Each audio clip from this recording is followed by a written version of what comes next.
Good morning, नमस्ते, सुप्रभात बच्चों। हिंदी की कक्षा में मैं विवेक मिश्रा एक बार फिर से आप सभी का स्वागत करता हूं। जी हाँ, आज हम पाठ 14 पढ़ेंगे। पाठ 14 का नाम है सरोजिनी नायडू। जी हाँ, ये वो नाम है जिसे हम भारत कोकिला के नाम से भी जानते हैं। जी हाँ, अद्भुत प्रतिभा की धनी सरोजिनी नायडू, जिन्होंने मात्र 13 वर्ष की आयु में जो है कविताएं लिखनी प्रारंभ कर दी थी। आइए आज हम इनके बारे में जानेंगे और इनके बारे में पढ़ेंगे।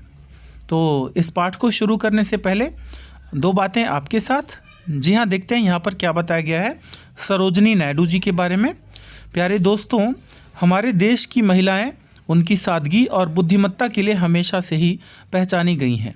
भले ही हमारा समाज महिला को अबला या कम बल वाली मानता हो, लेकिन कुछ महिलाओं ने अपनी कर्मठता से इसे गलत साबित कर दिखाया है। झांसी की रानी लक्ष्मीबाई से लेकर स्वतंत्रता की लड़ाई की ध्वजा को लेकर आगे बढ़ने वाली सरोजिनी नायडू जैसी महिलाओं ने बार बार अबला शब्द को सबला में बदला है। जी हाँ, यहाँ पर कोई ऐसा कार्य नहीं है जो है महिला न कर सके। इस बात को यहाँ पर इन्होंने चरितार्थ कर दिखाया है। आइए जानते हैं सरोजिनी नायडू जी के बारे में। यहाँ पर आप चित्र के माध्यम से भी इन्हें देख सकते हैं। और आइए जानते हैं सरोजिनी नायडू जी के जन्म के बारे में। सरोजिनी नायडू जी का जन्म 13 फरवरी 1879 में 1879 में भारत के हैदराबाद नगर में हुआ था। जी हाँ, उस समय भारत जो है इस प्रकार से अलग अलग राज्यों में नहीं बटा था, इसलिए यहाँ पर लिखा हुआ है कि भारत के हैदराबाद नगर में हुआ था। इनके पिता अघोरनाथ चट्टोपाध्याय एक नामी विद्वान तथा माँ कवयित्री थीं। जी हाँ, इनके पिता जो है एक नामी विद्वान थे और इनकी माँ कवयित्री थीं, जो कि कविताओं की रचना करती थीं और बांग्ला में लिखती थीं। जी हाँ, बांग्ला भाषा में जो है इनकी माँ कविताएं लिखा करती थीं।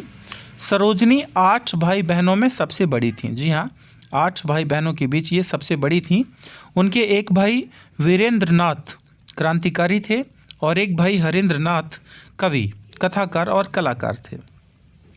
जी हाँ, इनके जो 2 भाई, 8 भाई बहनों में 2 भाई थे, जिनमें एक वीरेंद्रनाथ जिनका नाम था वो क्रांतिकारी थे और एक भाई का नाम था हरेंद्रनाथ, वो कवि, कथाकार और कलाकार थे। आइए आगे देखते हैं। सरोजिनी का जन्म गुलाम भारत में हुआ था, क्योंकि 1879 में हमारे देश में अंग्रेज़ों का साम्राज्य था। तो वही लिखा है सरोजिनी का जन्म गुलाम भारत में हुआ था, इसलिए उन पर स्वतंत्रता आंदोलन का गहरा प्रभाव रहा।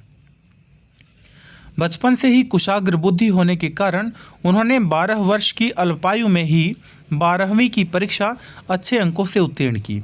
जी हाँ, ये बहुत बड़ी उपलब्धि थी उस समय की, क्योंकि मात्र 12 वर्ष की अल्पायु में, कम आयु में ही इन्होंने 12वीं की परीक्षा अच्छे अंकों से उत्तीर्ण की तथा मद्रास प्रेसिडेंसी में अपना स्थान हासिल किया।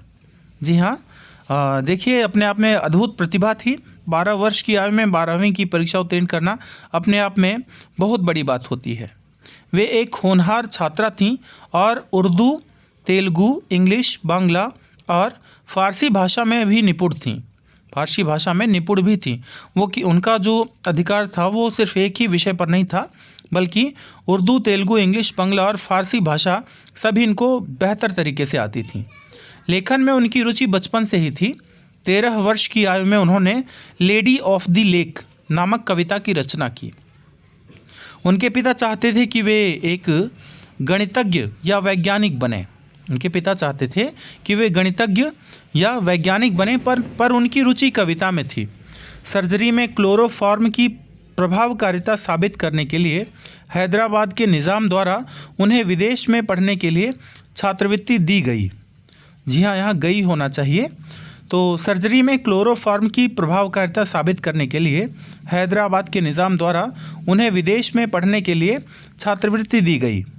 वे पहले इंग्लैंड में पढ़ीं, फिर कैम्ब्रिज के गिरटन कॉलेज में अध्ययन करने गईं। पढ़ाई के साथ साथ कविताएं भी लिखती रहीं।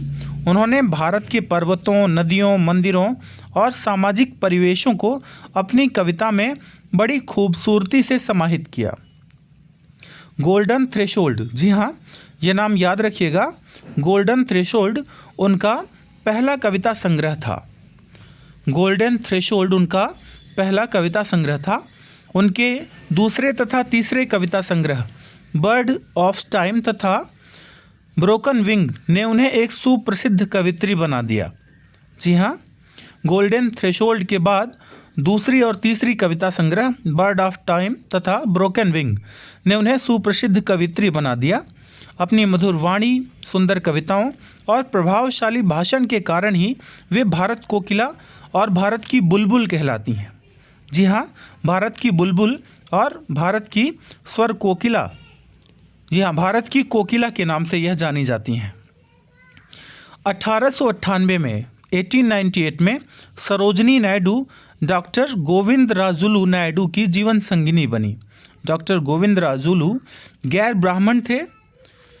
ब्राह्मण थे और पेशे से डॉक्टर।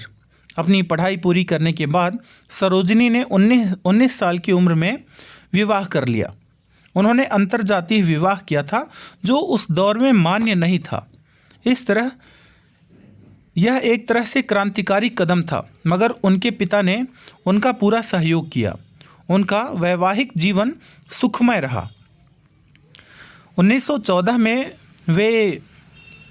1914 में इंग्लैंड में वे पहली बार गांधी जी से मिली और उनके विचारों से प्रभावित होकर देश के लिए समर्पित हो गई।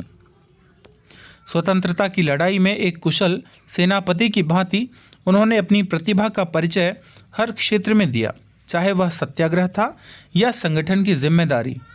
उन्होंने अनेक राष्ट्रीय आंदोलनों का नेतृत्व किया और कई बार जेल भी गईं।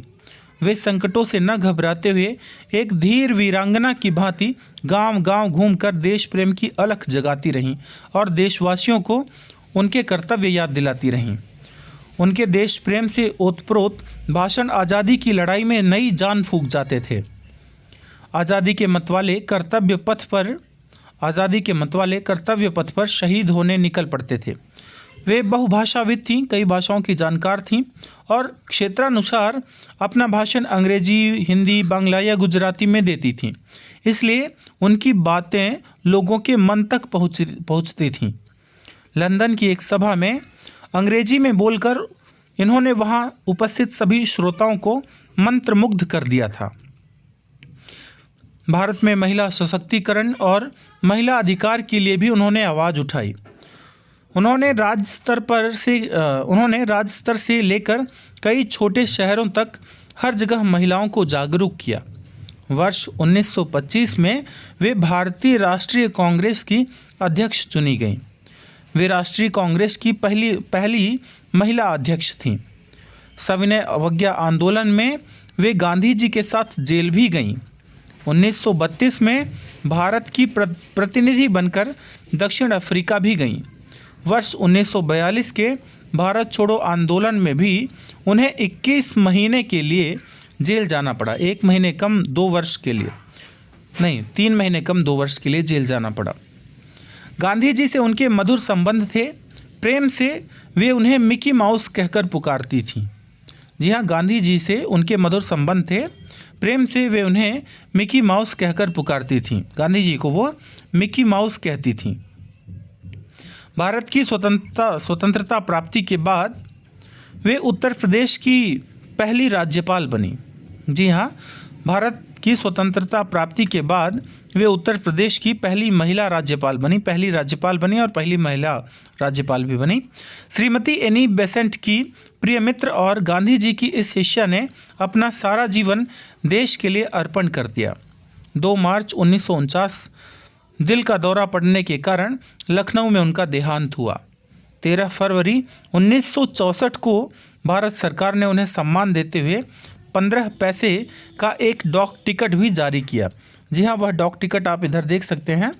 यह 15 पैसे का एक डाक टिकट है जो कि पोस्ट कार्ड को जो पहले के समय में अंतर्देशीय पत्र हुआ करते थे उन पे ये टिकट चिपकाए जाते थे। तो वही लिखा है कि 13 फरवरी 1964 को भारत सरकार ने उन्हें सम्मान देते हुए 15 पैसे का एक डाक टिकट भी जारी किया। तो आशा करता हूँ कि यह पाठ सरोजनी नायडू के नाम से जो आपने अभी पढ़ा वो आपको बहुत अच्छी तरह से समझ में आया होगा। धन्यवाद। आपका दिन शुभ और मंगलमय हो।